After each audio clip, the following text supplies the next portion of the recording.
안녕하세요. 만나서 반갑습니다. 자, 이번 시간에는 물의 특성 및 오염원에 대한 내용을 한번 살펴보도록 하겠습니다. 자, 물에 대한 내용이죠, 이제. 자, 물은 뭐냐? H2O. 이렇게 생겼어요. 자, 얘가 수소 2개랑 이제 산소 1개. 이렇게 이제 되어 있거든요. 자, 이 수소가 이제 끝에 있고요. 이렇게. 그 다음에 산소가 이렇게 되어 있습니다. 자, 이 원자들은 전자라는 걸 갖고 있어요. 그런데 이 전자를 서로 공유를 합니다. 그러니까 팔을 서로 이렇게 맞잡는다 이렇게 생각하시면 돼요.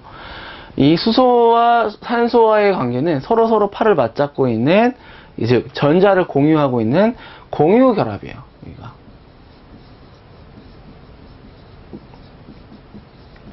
그리고 얘네들은 두 개의 이렇게 두 쌍의 공유하지 않은 전자를 산소는 갖고 있어요. 이 공유 전자들과 비공유 전자들의 사이에 반발력의 차이가 생깁니다. 그래서 얘네들이 이렇게 수소가 비공유 전자들이 더 반발력이 세기 때문에 이 수소들이 이렇게 얘네들을 피해서 밑으로 깔려 있는 거예요. 이러한 형태로 이제 결합이 되어 있습니다. 그리고 얘네들은 여기가 104.5도의 결합각을 가져요. 그렇기 때문에 이렇게 이런 식으로 결합을 갖습니다. 자, 그리고 이쪽이 또 전자가 좀 이렇게 많이 분포가 되어 있고, 이렇게 좀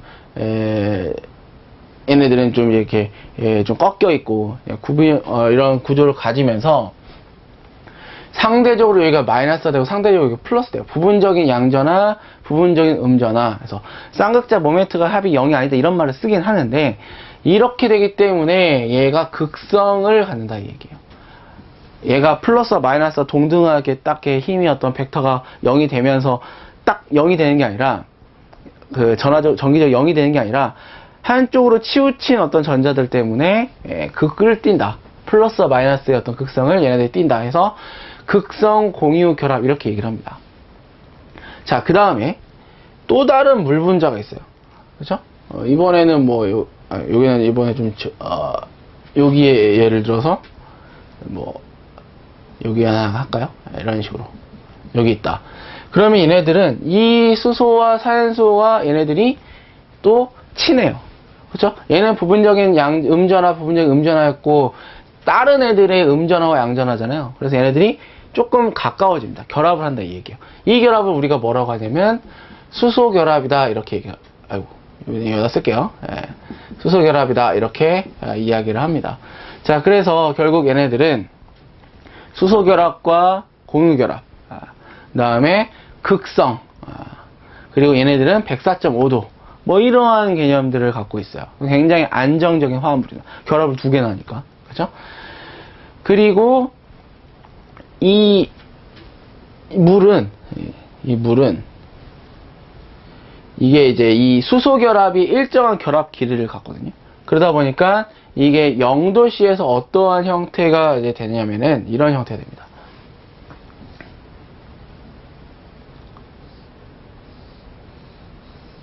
많이 보셨나요? 여기에 물 분자나 여기 물 분자나 물 분자나 물 분자 이렇게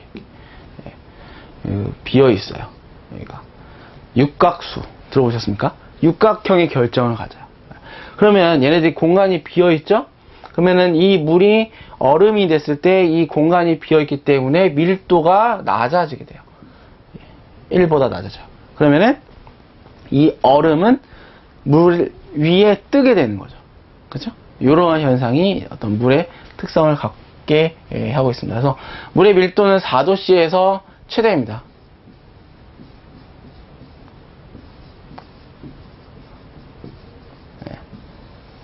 이렇게 특징이 되겠습니다. 자, 물의 특성, 화학적인 구조부터 한번 보시면은 중요한 내용 보도록 할게요. 전체적으로 다 기억을 하셔야 되는데, 1개의 산소와 2개의 수소 공유 결합을 하고 있고요. 그 다음에 이제 고립 전자쌍이 산소가 먼저 남겨져 있다. 이게 이제 비공유 전자쌍이다 이렇게 얘기를 합니다. 산소는 부분적인 음전화, 양전화 이렇게 갖고 있고 수소 결합을 하고 있습니다. 그래서 결과적으로 얘네들이 다 뭐예요? 극성 공유 결합 이렇게 이야기를 한다라는 거죠. 자, 그 다음에 104.5도 또는 105도 이렇게 각도를 유지를 하고 있고요. 물의 특성 보시면은 얘는 굉장히 안정한 화합물이고, 그 다음에 이 열을 잘 이렇게 좀 포함하기도 하고, 또 상태가 변할 때 많은 에너지를 또 필요로 하고 이런 어떤 특성들이 있습니다. 그래서 이것들을 우리가 이제 비열이다 이렇게 이야기를 할 수 있는데, 비슷한 분자량의 어떤 물질에 비해서 비열 1g을 1도씨 올리는데 필요한 뭐 열량 이렇게 이야기를 하거든요. 그래서 이러한 그 비열이 크다. 극성을 띠기 때문에 이제 많은 물질을 녹일 수 있다. 그래서 얘를 용매로서의 그 역할이 굉장히 크다라는 거. 자, 물의 밀도는 4도씨에서 최대가 된다. 굉장히 중요합니다. 최대가 된다라는 얘기는 뭐예요? 무겁다. 이렇게 볼 수가 있게 되겠습니다. 이건 뭐 알칼리um 토금성에 철가방 수소를 발생시킨다라는 뭐 특징도 있고.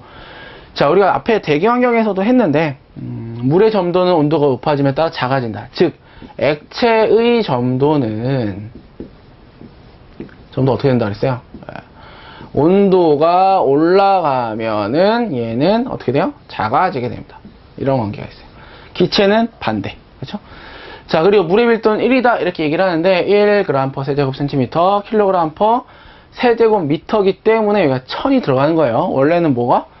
이거지 이거. 1. 그런데 1톤은 1000kg 이렇게 되겠습니다. 여기까지가 물의 일반적인 기능사에서 다루는 그런 특징이 되겠고요. 물론 물과 관련해서 더 많은 이야기를 할 수는 있어요. 하지만 좀 기능사 범위에서는 넘어가지 않을까 생각이 듭니다. 자, 이 물의 특징이 앞으로 나오는 어떤 수자원, 호소수, 지표수 이런 특징들과 또 섞여서 나오게 되니까 한번 볼게요.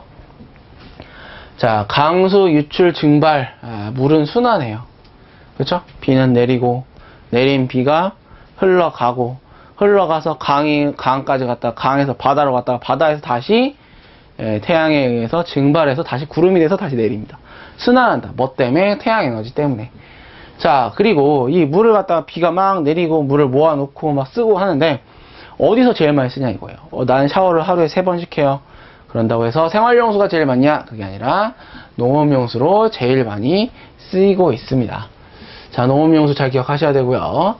자, 그 다음에 물이 이렇게 여러 가지로 이제 있는데, 사실, 똑같은 물이긴 한데, 바다에 있으면 바닷물, 강에 있으면 강물, 또 호수에 있으면 호수물, 이런 식으로 여러 가지가 이름이 붙여지잖아요? 지하에 있으면 지하수. 그런데 그 각각의 H2O가 어디에 있느냐에 따라서 특성들이 다 달라요. 물론 그 안에 들어있는 함유량이라든지 어떤 물질들, 성분들도 다릅니다. 자, 먼저 양에 대한 이야기를 한번 해볼게요. 가장 많은 건 뭐냐? 해수가 제일 많아요. 97% 정도. 자, 그 다음에 뭐가 많냐면 빙하. 그리고 안 보이는 물이 더 많아요. 지하수. 그 다음에 지표수입니다. 네. 그러면 해수와 여기까지 빙하, 지하수, 지표수 제가 담수라고 표현을 했는데 이 해수와 담수와의 차이는 뭐냐면은 염분의 차이입니다. 염분. 얘는 염분이 있고 얘는 염분이 없어요. 염분이 있는 물을 갖다 쓰면 어떻게 돼요? 얘는 안 돼. 사람이 살 수가 없어요. 그렇죠? 요 물을 우리가 사용할 수 있는 거예요. 그럼 전체 97%는 못 쓰고 그 중에서 3%를 쓸 수 있는데 그나마도 2% 정도, 2.15%는 빙하로 돼 있어요. 물론 이제는 빙하도 가져다가 쓰기도 하고 빙하에 속에 있는 뭐 청정한 물이다 해서 쓰기도 하고 또 빙하도 녹고 하고는 있습니다. 하지만 빙하가 제일 많은데 빙하는 우리 근처에 없죠. 잘 못 써요. 우리가 쓸 수 있는 물은 뭐냐? 얘네들 뿐이야.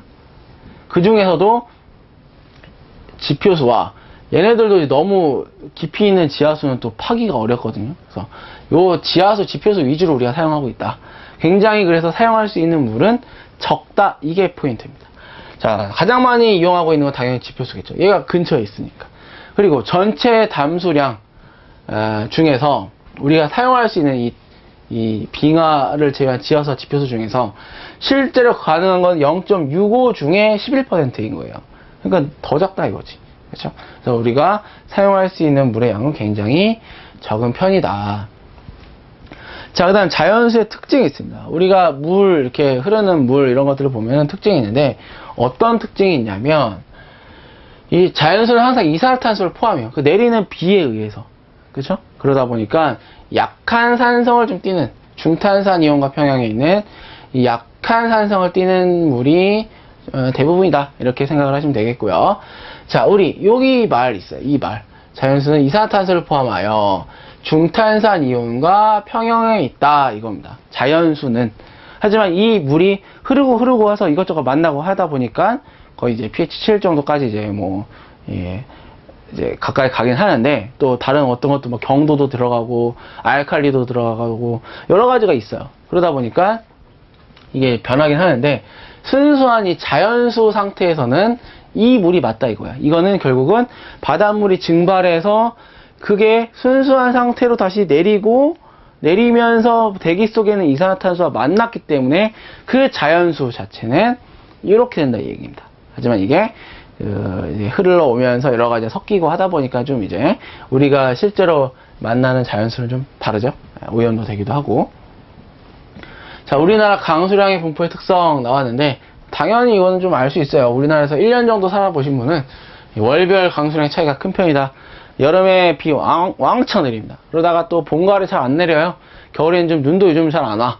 그래서 강수량의 차이가 좀 큰 편이다 라는 거고, 하천수의 의존량이 크고 6, 9월에 이제 연 강수량 3분의 2 정도 내리는, 예전에는 이제 장마라고 했었는데 사실 우리 기후가 좀 많이 변하면서 우기 아니냐 이런 말도 좀 나옵니다. 그죠?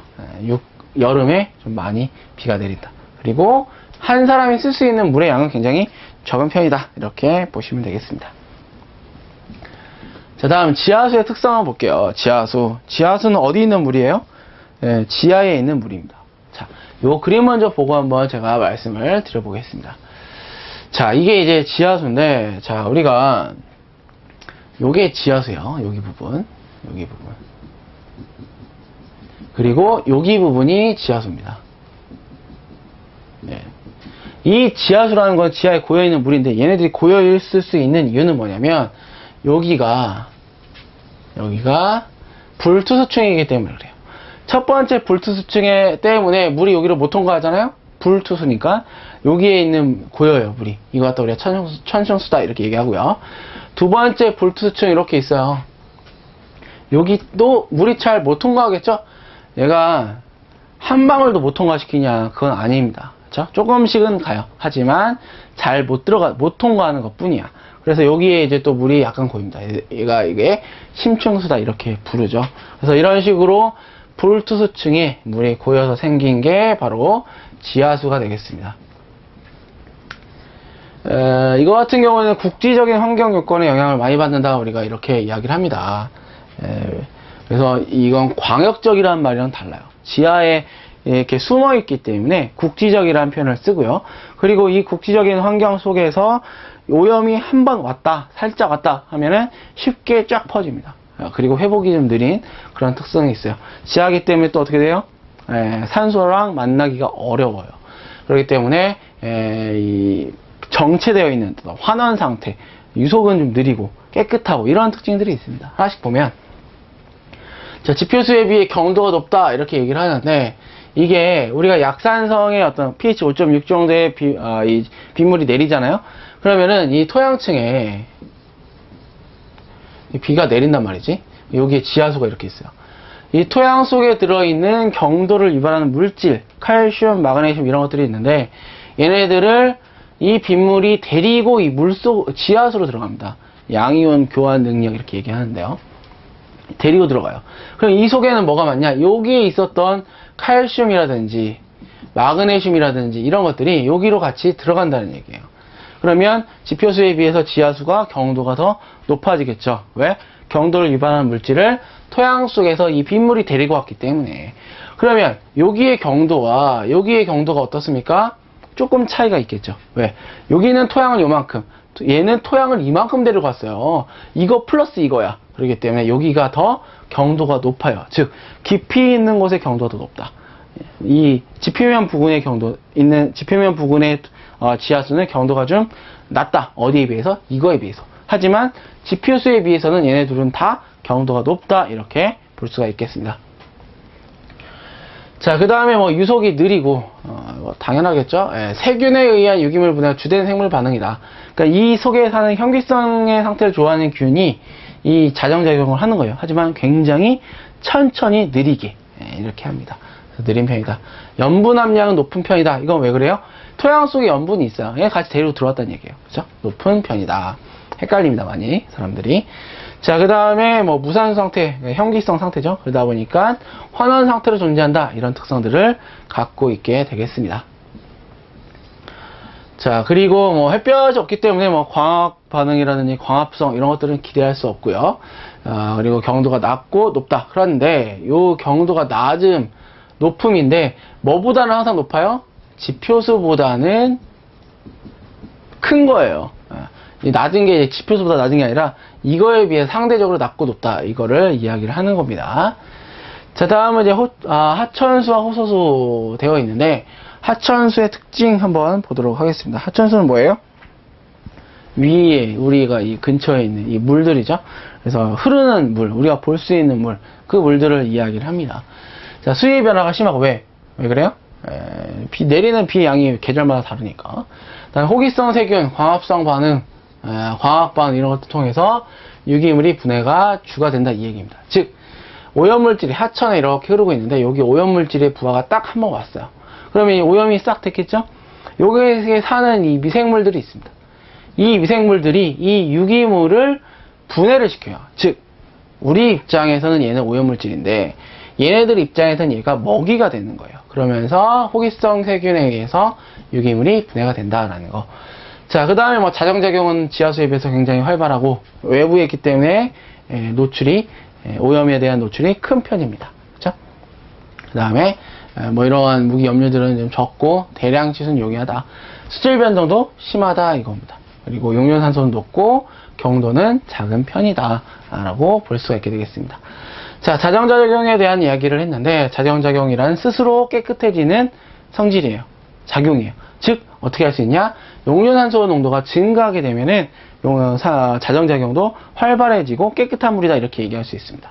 왜? 이 석에 사는 미생물이 이 유기물 밥을 먹을 때 그렇죠? 먹이라고 그랬죠?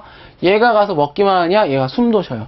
그렇기 때문에 이 오염물질이 많은 거는 얘가 숨을 많이 쉬기 때문에 물속의 DO라고 하는 이 용존산소가 떨어집니다. 반대로 이 물속에 DO가 풍부하고 많다라는 얘기는 오염물질이 없다라는 얘기고 이 개체수도 적정하게 유지되면서 깨끗한 물이다라고 얘기할 수 있는 거예요.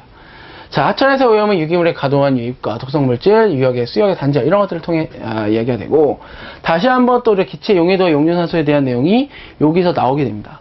대기에서도 이 기체 용해도에 대한 내용 헬리아 법칙이 있었죠. 그 중에서 산소와 관련해서 특히 수질에서는 좀 집중적으로 이야기가 되고 있어요. 무슨 말이냐? 이 물 속에 산소가 많아지면은 깨끗한 물이에요. 그럼 수질 환경을 다루는 입장에서 물 속의 DO를 높게 가져가야 되겠어요? 아니면 낮게 가져가야 되겠어요? 얘를 높게 가져가야 돼. 그럼 이 DO를 높이기 위해서는 어떻게 해야 되느냐? 온도는 어떻게 되겠습니까? 온도는 낮춰줄수록 압력은 증가할수록 그렇죠? 그리고 이 안에 어떠한 다른 불순물은 없을수록 뭐예요? DO는 증가하게 돼 있어요. 반대로 온도가 높게 되면은 용존산소 값은 감소하게 되겠고 그렇죠? 그리고 유기물질이 많으면은 어떻게 돼요? 용존산소 값은 감소가 되겠죠. 이 불순물에 대한 그런 개념이니까 그렇죠? 그리고 압력이 낮으면 용해율은 반대로 감소하게 됩니다. 얘네들은 감소한다. 반대로 하면은 증가한다. 얘네대로 하면은 감소한다. 이렇게 되는 거예요. 자, 그 다음에 여기 하나 더 있네요. 염분의 농도가 낮을수록 용해율은 증가하다 이 얘기죠. 그렇죠? 이 불순물에 대한 개념이니까. 자, 그 다음에 이 물 속에 이 용존산소량이 많이 이제 좀 들어가게 되려면 이 물의 흐름이 이런 균일한 층류의 흐름이 아닌 이러한 난류의 흐름일 때 더 많이 물속으로 녹아 들어가게 되겠습니다. 그래서 난류일 때 용해도가 증가한다라는 거. 나머지는 제가 설명드린 내용이니까 참고로 보시면 되겠습니다. 자, 자정작용과 관련해서 4가지 단계로 이야기를 해요. 위플의 자정작용 4단계 우리가 얘기하는데, 사실 분해지대, 활발한 분해지대, 정수지대, 회복지대, 정수지대 이렇게 되어 있는데, 이 4지대에 대한 특징이 수질환경 부분에서는 굉장히 중요하게 얘기합니다. 그래서 뭐 기사라든지 산업기사라든지 할 때는 이 4가지에 대한 특징을 잘 기억을 하셔야 되는데, 우리 기능사에서는 일단 이 4가지 순서를 기억할 수 있겠는가, 이게 이제 굉장히 중요한 그런 내용이에요. 물론 이 밑에도 같이 공부하시면 좋겠지만, 일단 이 분해지대, 활발한 분해지대, 회복지대, 정수지대, 이 개념을 우리가 이 순서를 잘 기억을 하고 계셔야 된다라는 거죠. 자, 먼저 자, 한번 제가 써보겠습니다. 분해지대,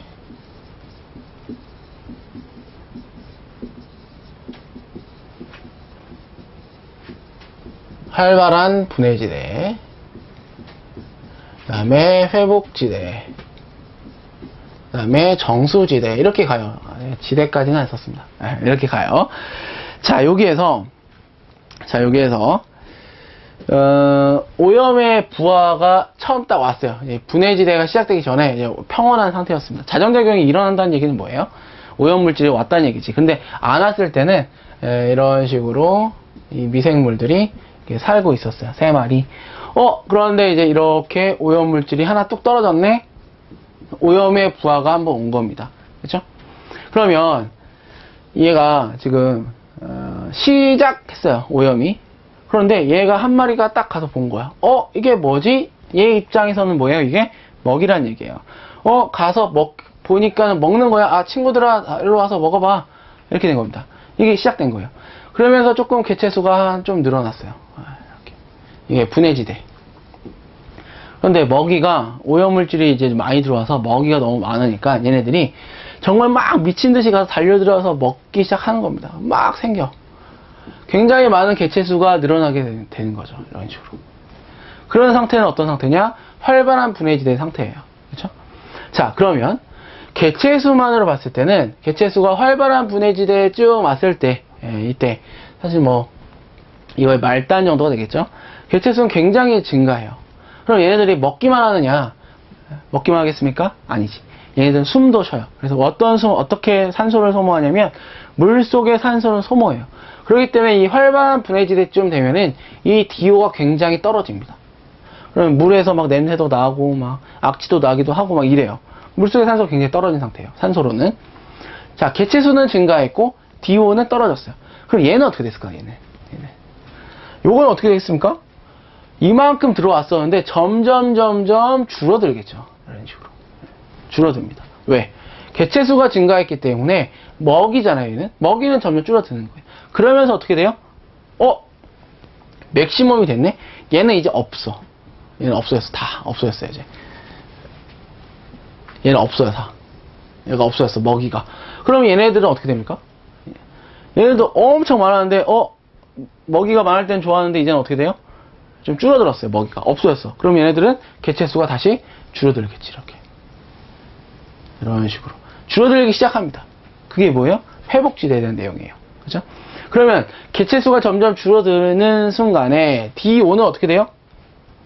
DO는 다시 서서히 증가하겠지. 왜? 원래는 일정량의 산소가 계속 용해되고 있었어요. 대개 23%의 산소가 물속으로 일정량만큼 들어가고 있었는데, 들어가는 것보다 소모하는 게 더 크다 보니까 DO가 떨어진 거였어요. 그런데 이제는 개체수가 줄어들었으니까 DO가 다시 회복을 하더라. 이런 개념입니다. 그러다가 이제는 어떻게 됐냐? 먹이가 하나도 없네. 예전만큼 예전이랑 똑같아졌습니다.